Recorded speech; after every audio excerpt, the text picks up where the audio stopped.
Mes frères téléspectateurs, nous sommes de retour. C'est dans cet aspect-là de la continuité de notre émission sur la dissertation.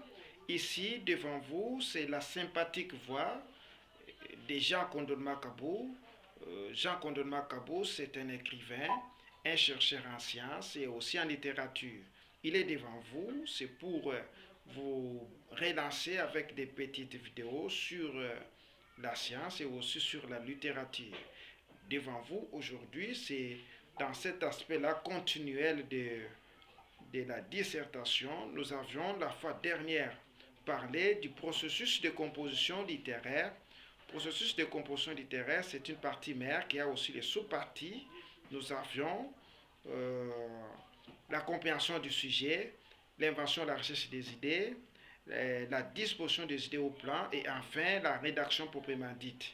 Nous avions déjà abordé cet aspect-là de, du processus. Nous sommes au niveau de la rédaction proprement dite.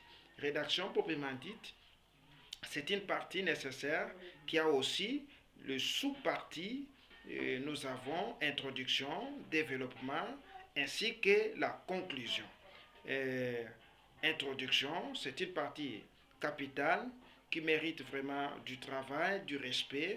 Cette partie-là, euh, si vous l'abordez très bien, la dissertation sera appréciée, sera correcte et sera abordable.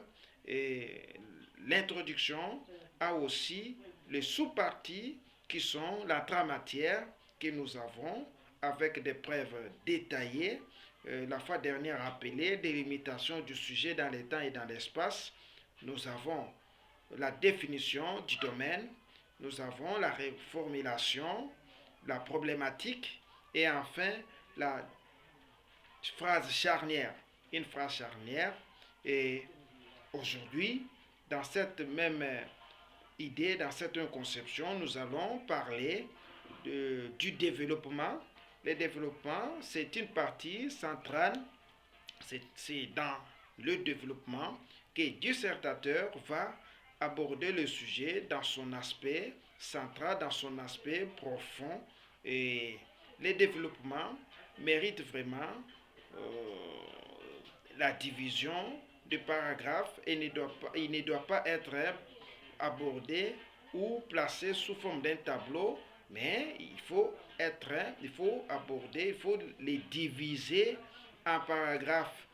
Ce que je vais dire que le développement doit être divisé en paragraphes et bien, le passage d'un paragraphe vers un autre oblige une transition, donc une phrase charnière.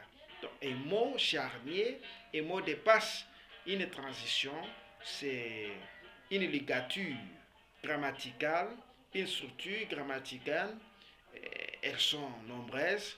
Elles, elles nous ont été apprises à l'école par nos professeurs de français. Nous avons peut-être les pronoms, la préposition, l'adverbe, le substantif. euh, Elles sont nombreuses, vraiment.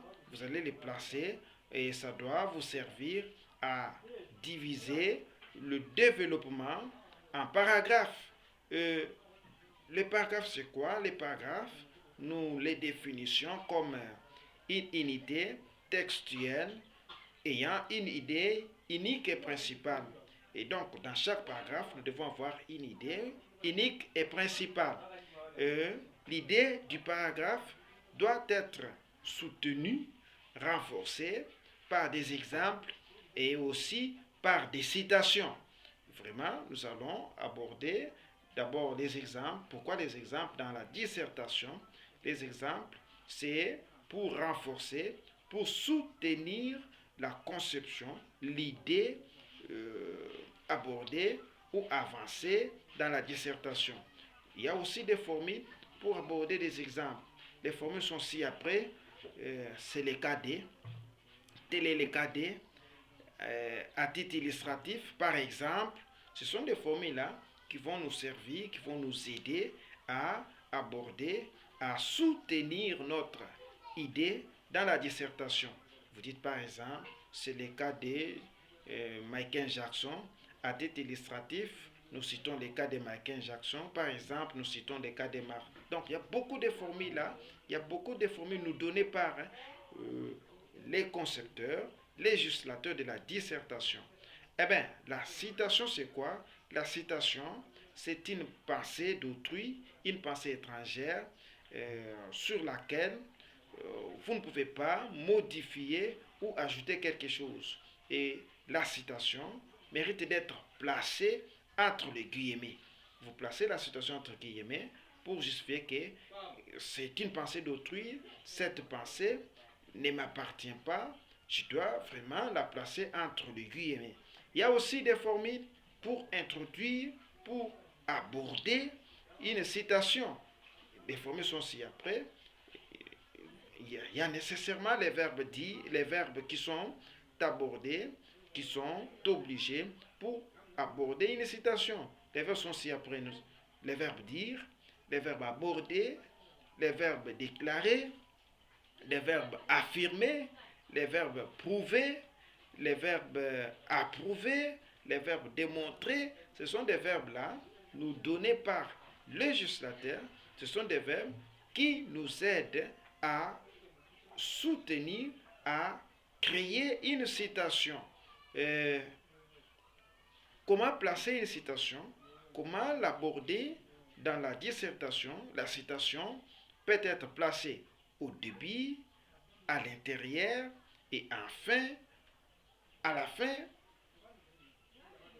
vraiment, d'une citation. Qu'est-ce que je dis? Qu'est-ce que je veux dire? Je veux dire que cette formule, la formule, ces verbes-là doivent être placés au début, à l'intérieur et aussi à la fin de la citation. Je prends la pensée de François Rabelais. Il nous dit science sans conscience n'est que ruine de l'âme.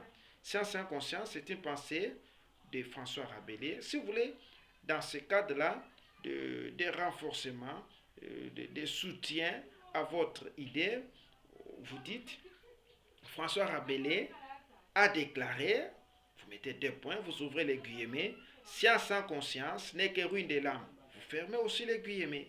Et si vous voulez placer cette formule à l'intérieur de la citation, vous dites François Rabelais et vous dites science sans conscience a déclaré François Rabelais n'est qu'une ruine de l'âme. Attention, qu'est-ce que je vais dire là-bas? Science sans conscience, vous placez la virgule, a déclaré François Rabelais, il y a aussi une virgule, n'est qu'une ruine de l'âme. À ce moment-là, vous avez placé la formule à l'intérieur du paragraphe, de la citation. Ça peut être aussi placé à la fin de la citation. Vous dites, science sans conscience n'est que ruine de l'âme.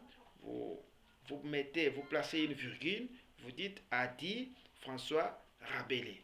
Donc, la citation, c'est très nécessaire dans la dissertation pour renforcer, pour soutenir l'idée, pour soutenir la conception inventée dans la dissertation.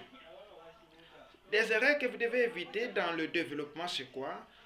Une dissertation pleine des idées et aussi des citations et sans valeur et aussi nulle, ce qui fait le poids, le fondement ou la base de la dissertation, c'est l'idée.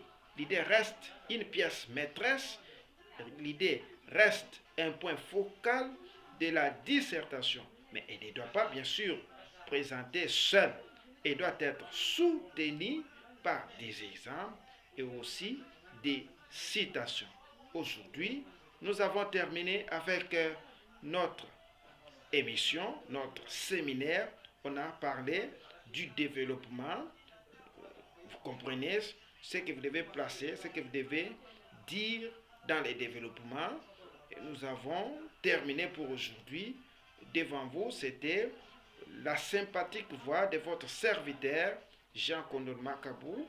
Nous avons dit, dans cet aspect-là, dans ces soucis de nous soutenir, vous devez aller seulement sur notre chaîne YouTube cliquez les noms, Jean Condolman Kabou. Nous préférons vraiment votre soutien, votre accompagnement. Veuillez seulement vous abonner et ça doit aussi nous encourager, ça doit aussi nous fortifier. Il ne faut pas seulement vous abonner.